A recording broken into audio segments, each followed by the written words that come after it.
Welcome back, everyone, to the Priestess Rise Up weekly transmission. So I'm here every week connecting with you, helping to empower your priestess path, your priestess medicine, your priestess leadership, all of the things that are the gifts to this world.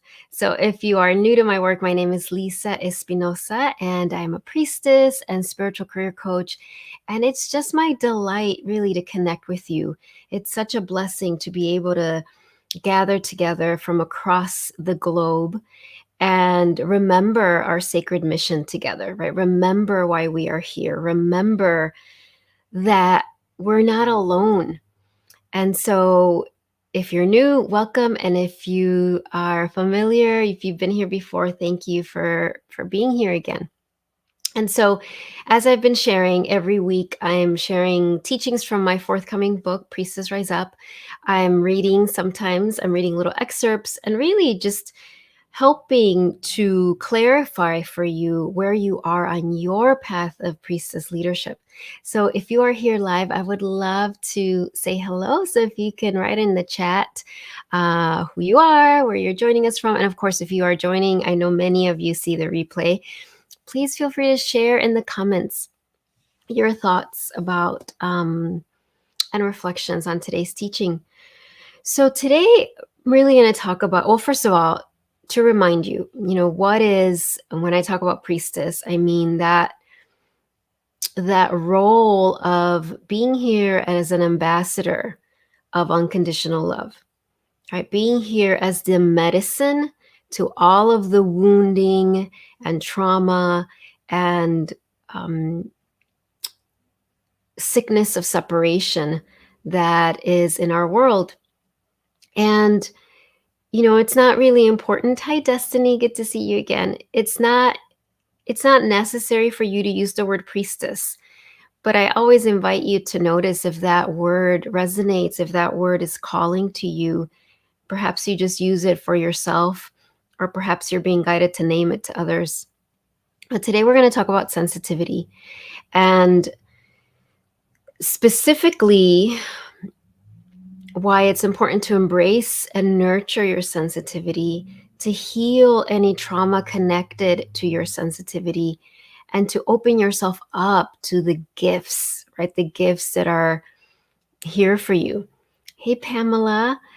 So for most of my life, I've really beat myself up and have also been berated by external forces about my sensitivity, right? Being too sensitive to everything, right? Too sensitive to people's emotions, sensitive to temperature, sensitive to foods, sensitive to light, like too much light in my eyes, sensitive to movement. I mean, it's like I was a walking antenna that wasn't taught, right? I had no training or support or validation that was a gift. If it felt really like a curse, right? It felt like something I had to fix. And I think that's one of the things for those of us called to this path, because I believe if you're here watching this, or whether live or the replay, you are also sensitive. And maybe you've been able to push that back and develop a very strong wall around it. Or maybe like me, it was kind of impossible for me to do that. Like I couldn't hide it. And that was something that, again, I would beat myself up about, right? Like, why can't I at least pretend that I'm tougher than I am, and all of these things? There was just so much pain. And one of the things is for you to understand that the way this world is designed, the way that and when I'm talking about the world, I'm talking about the wounded, the egoic world, the world that has a framework of separation. And when I say that separation, I mean that it's separating, first and foremost, that claims that we're separate from source, that we're separate from the divine, right? That we're separate from God, whatever word you want to use. That's the first and primary wound, because from that stem all the others. And so if we think of it as a virus, this virus of separation that has infected the planet, not just now, for long, long, long thousands of years, And so part of the symptom of that virus is that it makes us doubt. It inverts things. So things that are true are seen as falsehoods, things that are false are seen as truths. There's all of this stuff. And so often those things that are your greatest gifts, those things that are your blessing to the world, have been things that you have been made to feel bad about. So for example, my sensitivity, whereas over and over in my life, years and years and years, it was this like uh me, and then I internalized, right? I internalized that self-judgment of like, why am I so sensitive? Why does everything affect me so much? Why can't I just watch that movie? Like, why can't I just, you know, you fill in the blank, right?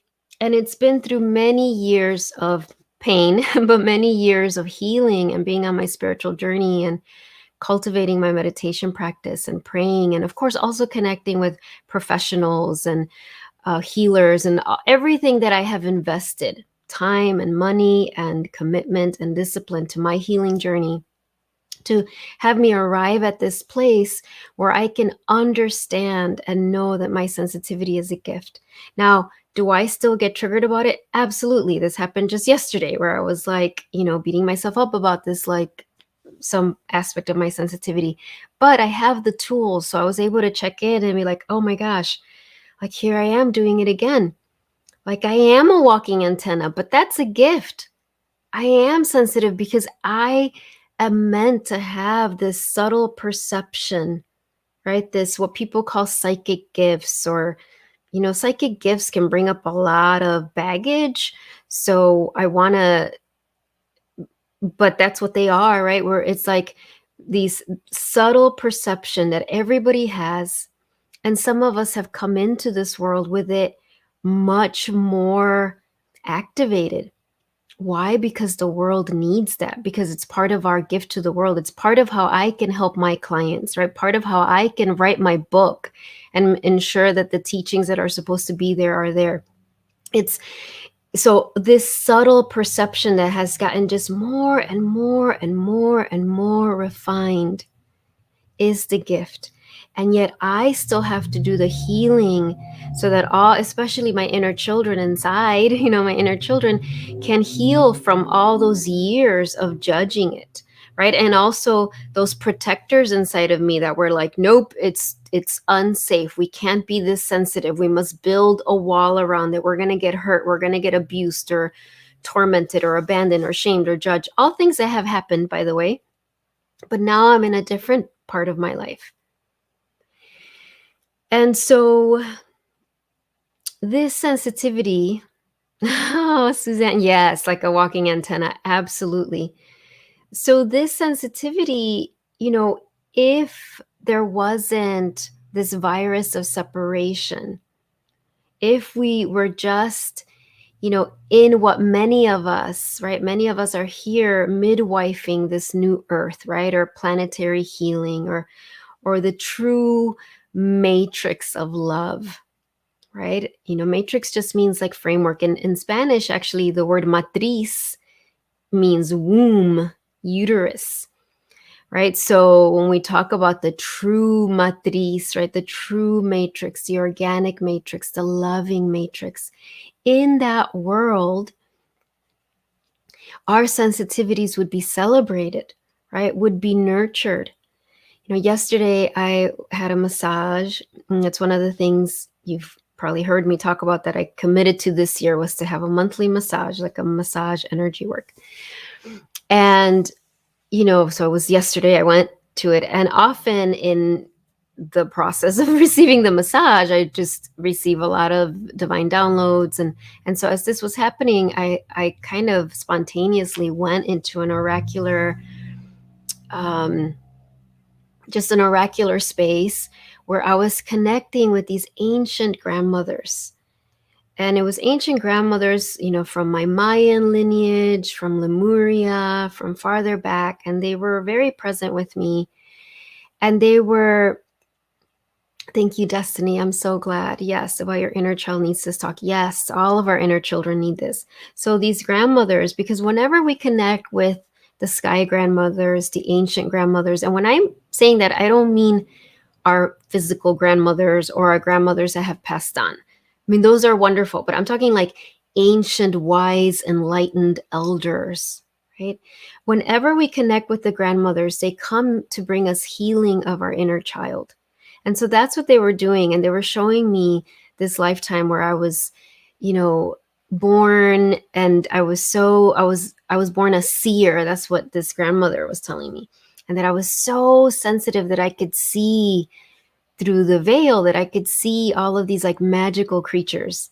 It was very, there was a lot more that was happening in this vision, but that was, she was saying that. And then she was also showing me how in that lifetime, that was celebrated, right? When children were born and where kids were little and they were showing their sensitivities, that the adults around them were celebrating, were joyfully expecting it, like, ooh, what sensitivity is this child going to have, and it's this little boy and this little girl, what are they going to, what is going to be their gift? And it was almost this like expectation, like this joyful expectation. And yet here we are now in this world where so many things are upside down. And instead of that, our sensitivity gets, for most of us, now I know some of you might have been blessed with a different experience, but many of us experienced it being judged, or even well-meaning people who are like, okay, you need to toughen up, right? You need to so it wasn't nurtured, it wasn't cultivated, it wasn't validated. And for some of us, it was berated and judged and all sorts of things, and led to a lot of pain. And so it was like these ancient grandmothers were showing up saying, like, this is how it was supposed to be. This is how it's meant to be now, that it's celebrated. And yet we are living, all of us, in this world where it's the reverse of that. And so first of all, how much compassion, right? Compassion for us to pause and have for our inner children.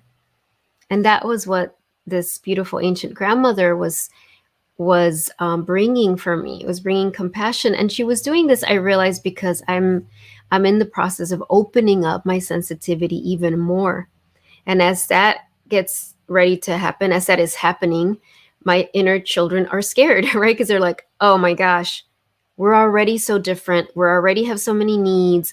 We already we can't be more sensitive, right? So it was like these grandmothers were coming to me to reassure me. And first of all, to remind me to pause and have compassion for not just my inner children, but all of the children, right? All of the inner children of the world, and the actual children, right? The physical children in the world who are experiencing that right now. And so, that was really important for me to hear and important for me to be with. And so today, even though I had kind of a different plan, this is what was really coming through, was this conversation about our sensitivity. Because in my book, it's many things. And one of the teachings, the healings, the medicine that is woven through is that of our inner child. And I really resisted that for a long time. Because I was like, I want, once I accepted priestess as a label, I was like, I want to, I don't know, be a priestess of wisdom or power and all of those things. And of course, all of this is woven in here. I still had judgment of like, oh my gosh, am I really going to talk about inner children? Like, and yet really for me, it's like, this acceptance, like, oh, this is part of my power, is my very active inner children inside of me, right? In fact, I really believe that's what's going to liberate the planet, is the inner child within us. I'm not talking about being childish or being naive, but the inner child within us, that healed inner child within us, is a magical being. Just like in that vision that these sacred grandmothers showed me, where I was, seeing all these like magical animals that others couldn't see, and I was seeing like the what did she call it? I took notes yesterday so I wouldn't forget, but it was like the universal blueprint. Like I could see there was so much power in my gifts as a little girl in that lifetime. And so we can welcome those gifts again. But this is the thing, many times when we're drawn to this path of being a priestess or new age movement or path of mysticism or path of shamanism or whatever you want to call it, we just want to get to that part. We want to get to, okay, what are my gifts? What are my intuitive gifts? Open up my third eye. We want to get to that, right? Because, like, okay, that's my mission. So tell me, how am I here to serve the world? I want to know. Show me. And yet, we're here to serve the world by healing our inner child, first and foremost. We cannot bring in that new matrix of love, weave it into the world, if we are not inside doing that as well. Because if we're not, then we're just adding to the separation, no matter how much good intentions we might have. So when you talk about, heaven, birthing heaven on earth, right? Or birthing the new age of miracles, the golden age of miracles, or birthing the new earth, or whatever, there's all these labels to describe what I'm saying. We can't skip the healing. That's why we came to the earth. We came to experience what the world is experiencing. And some of us came to experience it in a very um like intense way. And we did that because, it was a very noble decision that we made, because we knew that that's what it would take, right? That journey of experiencing. So for me, that journey of experiencing being shamed, being judged, feeling like I was behind, feeling, and also, being abused and all sorts of other things, all of that, like experiencing that, and then the journey of healing all of that is the gift. Now, yes, I had that wonderful vision with the ancient grandmothers. Yes, I can connect with people's past lives and all these other things that might sound really glamorous and amazing, but none of that would help anyone if I was ignoring all of my inner work. The reason that I can actually come and help is because of how committed I've been to my healing. And I didn't like it all the time, and I don't like it all the time still, right? It's still, I was just having a conversation with a friend, and we're like, oh my gosh, like how many more layers? And it's like just accepting that there might always be more layers. So wherever you are on your journey, I want to do the meditation with these ancient grandmothers, because I feel like they were saying, like, that's the message we want to give to the priestesses of the world, right? Is this message that your inner child is precious, that your sensitivity is such a gift, and that there's so much compassion for whatever protective mechanisms you've put in place, whatever ways you've survived, right? And all of the effort that you're putting to heal and thrive and be a leader, and that you are a leader. And like, that's the thing, that, right, even if right now you don't have clients or students, or you're just so deep in your own healing, and you're like, how am I helping? All I'm doing is just healing myself. That is huge. I mean, and we're not even talking about like how the universe is holographic, right? So that when you heal, it's not just a nice thing to say, oh, when you heal, everyone heals. No, it's not just a nice thing to say. It is truth, especially when we accept that and understand that, and stop shaming ourselves for it. And so, I was just writing in my, working on my book today, and I was writing this, kind of going back to chapter 1, and adding more things. And one of the things that as I was writing, was coming up how I used to have these when I was little. I was always like, I'm gonna save the world. I'm gonna fix the world. Not fix. It was like save the world. That was like my thing. I was gonna save the world, and in my visions, I always was saving children. Like I always thought it was gonna be children, or from little kids to teenagers, right? That was like it was always what I imagined, what I envisioned. And so when I became a teacher and taught seventh grade, I was like, oh, I guess that's what I must have been envisioning. Then I left that job and, entered this whole other realm of service that I've been doing for 13 years now.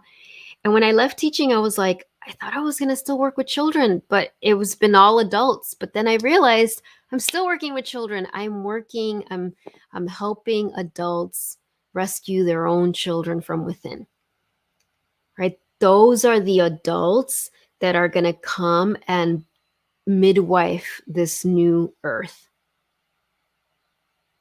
And so let's go ahead and go into meditation with these beautiful grandmothers, and think about grandmothers, right?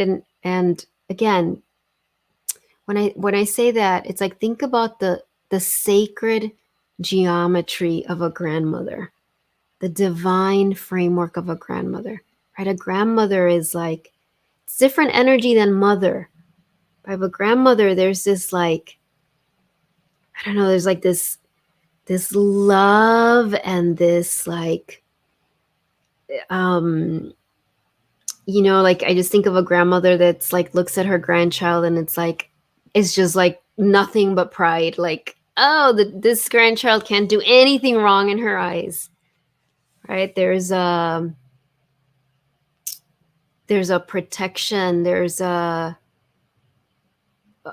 sweetness but ferocity too. It's a different energy than the sacred mother, right? The sacred grandmother, there's something like whenever I connect with it, I just start crying. Like it's just like this energy. So I invite you to open your heart to allow yourself to receive from the sacred grandmothers. And so I invite all of us to take a few breaths and just allow yourself to settle in your heart. And perhaps this conversation has brought up a lot of tender feelings for you, and that's okay. Or perhaps you feel resistance coming up. That's okay too. But if you're willing, I invite you to step into your heart and set the intention of truly letting yourself receive a blessing from this sacred grandmother, these sacred grandmothers. You don't need to know how it'll happen. You don't need to even understand it. But if you're willing, let's, together in your heart, just repeating that mantra of yes, thank you, I accept, I receive. Yes, thank you, I accept, I receive. So we're using that as a key to open your heart. Yes, thank you, I accept, I receive. This powerful mantra that one of my teachers taught me. And so as that mantra radiates in your heart, vibrates in your heart,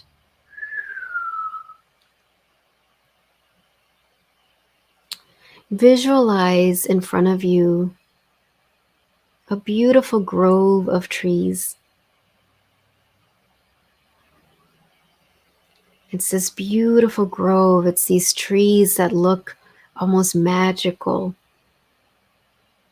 There's a golden shimmer to them.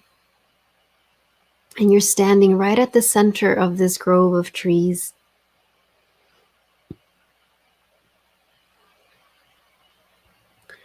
And as you stand in the center, you can feel these trees. They're like radiating this beautiful breeze towards you.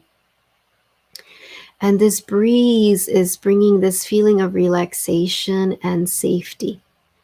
And you understand that these trees are preparing you, right? They're reassuring your nervous system that it is safe. And they're also attuning to your sensitivity. So as you're feeling this breeze from the trees, you notice, oh my gosh, trees are so sensitive. They are like antennas, just like I am. And so it's like they're blessing you with this like this co-creative energy with the trees. They're saying you are like us.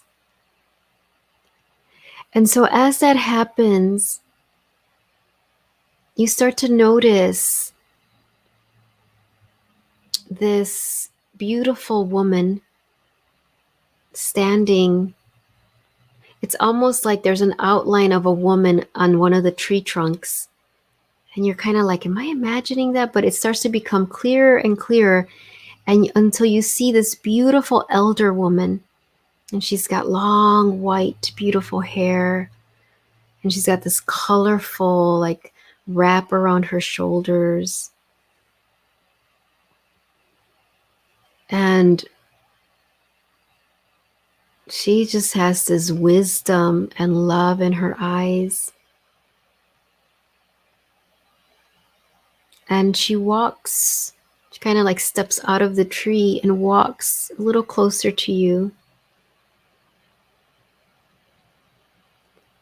And you recognize that all the other trees also have a grandmother right by their tree trunk.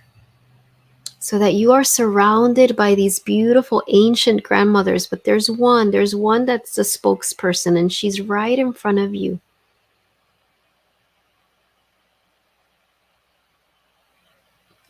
And she tells you, beloved granddaughter or beloved grandson, beloved grandchild.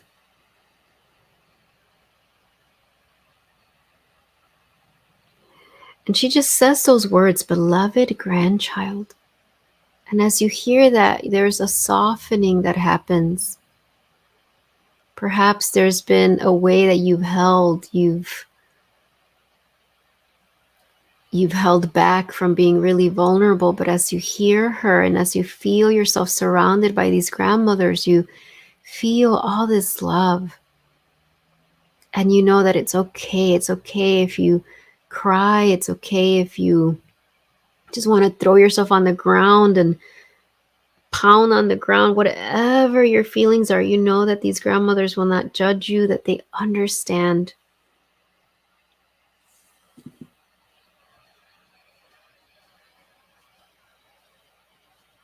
And you just keep hearing that beloved grandchild, beloved granddaughter, beloved grandson.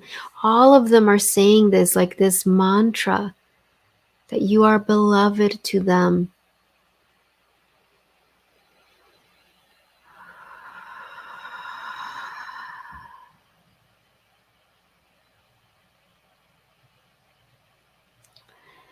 And as you stand there looking into this ancient grandmother's eyes,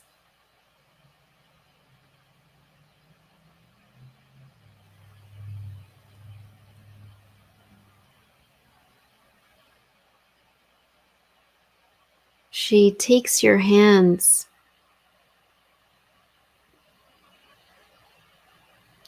and she blows into your left and into your right palm.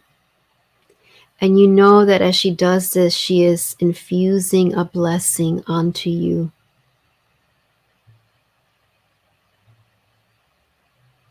And as she does that, she says, receive your gifts. It says, let yourself receive the gifts that you bring. And you don't need to, if your mind goes to, but what are they? I don't know what they are. It's okay. Send compassion to that part. Just receive this blessing.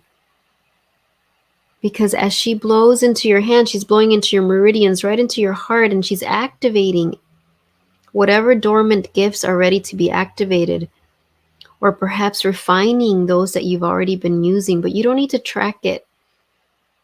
It's like, accept your gifts, receive your gifts.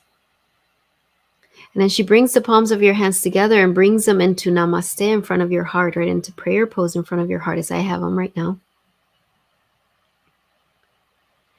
And as your hands are there in namaste in prayer pose,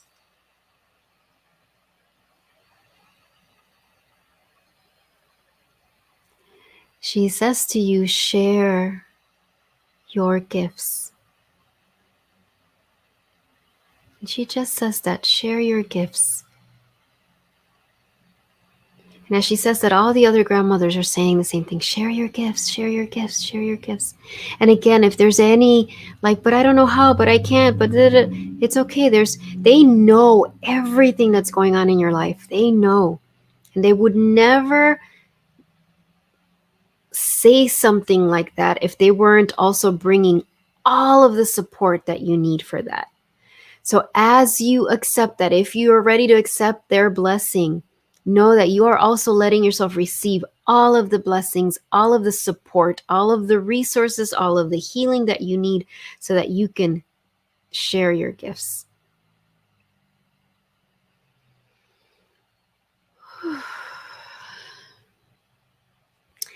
And so the grandmothers all bow to you, their beloved grandchild, their beloved granddaughter and grandson. And you bow to them in so much joy as they all step back into their tree. And the trees just shimmer one last breeze, blessing you as your own higher self integrates this transmission across all 4 levels of your being: physical, mental, emotional, spiritual, across all dimensions of time. Feel the earth under your feet. Feel this whole beautiful space dissolve in the light. Feel yourself back fully in your body, in your seat, your room, wherever you are. And gently, when you're ready, open your eyes. If your eyes are closed, drink some water if you have some water.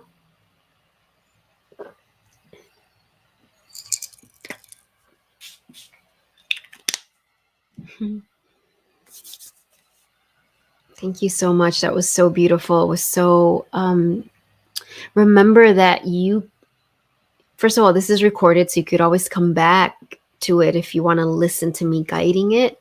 But you can also do this on your own. Use it as a starting point to keep your,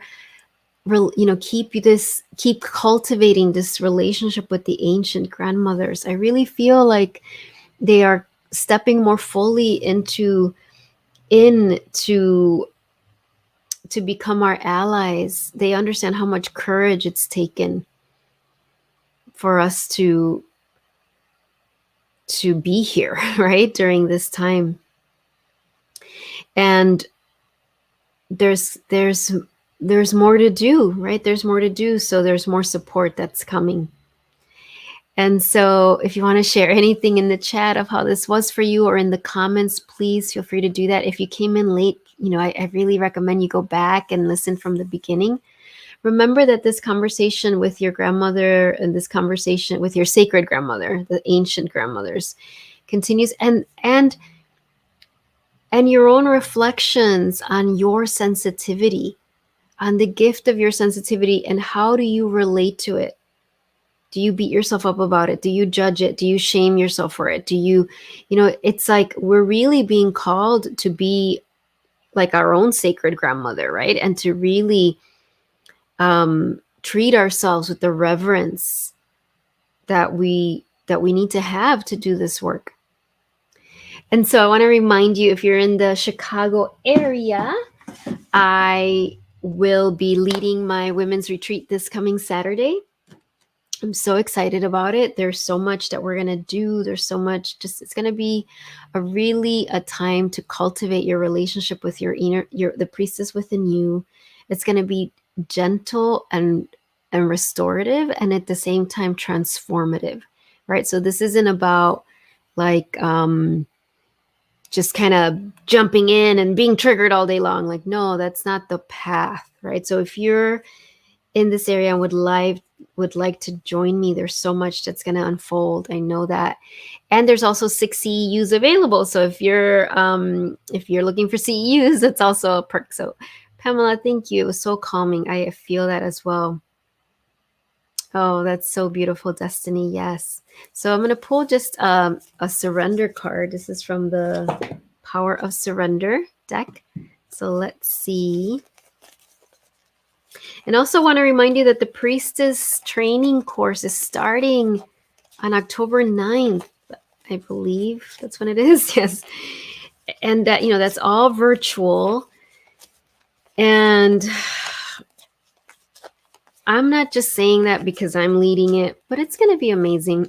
It's going to be really the foundation, right? Of like, how do we love ourselves? How do we honor ourselves? How do we tend to our inner children so that we can do the work that we're here to do?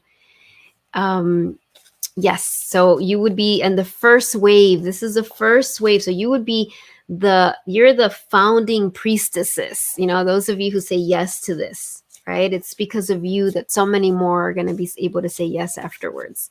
So you can look on my website. I'll put a link in this video so you can read more about it. You could always email me if you have questions or you want to have a short little conversation about it.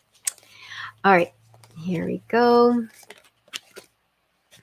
So beautiful. Surrender to silence. In quiet meditation or contemplation, let go and enter the stillness within. Silence can heal and replenish you. So look at this. Heal and replenish you. So this is really important, right? There's not subtlety out here at all. It's like clear, like spend time in meditation. Now it doesn't have to mean that you sit there like this. You might be in nature, right? Connecting with silence that way. But to me, this is saying the grandmothers, the ancient grandmothers, your soul, your inner child, all have more to say to you. And it's just like, give yourself the gift of silence and stillness to listen. And we're going to be doing that on Saturday as well, right? There's going to be time to go within and listen and receive. Yes, Jill, I know. I'm so glad you are in for the Priestess Leadership Training. Awesome. All right. Thank you, everyone, so much. This was such a delight. And I want to say, is this correct? Yes. So, Wednesdays at 2:30 is going to be the time for the rest of this year. And next month, hey, Roxana. Oh, I'm so glad you were here. Silence is golden. Yes. And next month, there's going to be a theme. I think I'm going to choose themes for the month because that will help me. And I feel like my guides and everybody was like, yes, themes, because then they can like just provide all the downloads. So October is my birthday month. And I decided, I'm sure there is a self-love month, but I've just made October one. So October, the month is going to be self-love. And I'm not talking the fluffy kind of shallow definition that the world can have. I'm talking like revolutionary, radical, courageous stuff here. It is the hardest thing in the world, let me tell you, because the world with the virus of separation that I was talking about in the beginning is designed to make us not love ourselves, to have us always looking externally for how do we fix ourselves. And so October, all the Priestess transmissions, I'm going to talk about from my book teachings about that courageous journey. It is not for the faint of heart. It is for those of you who are these noble warriors of love, because as if you cultivate that muscle, how do you have your own back? How do you love yourself? Or, like in the Sophia Code book, one of books I love, Kuan Yin says, like, when you practice holding yourself so tenderly, like, how do we practice that? Holding ourselves with such tenderness. This isn't about narcissism. This is the most giving thing you can do for the world. So I hope you join me next month for all of that. All right. Talk to you soon. Bye-bye. Thank you, Destiny. Bye, everyone.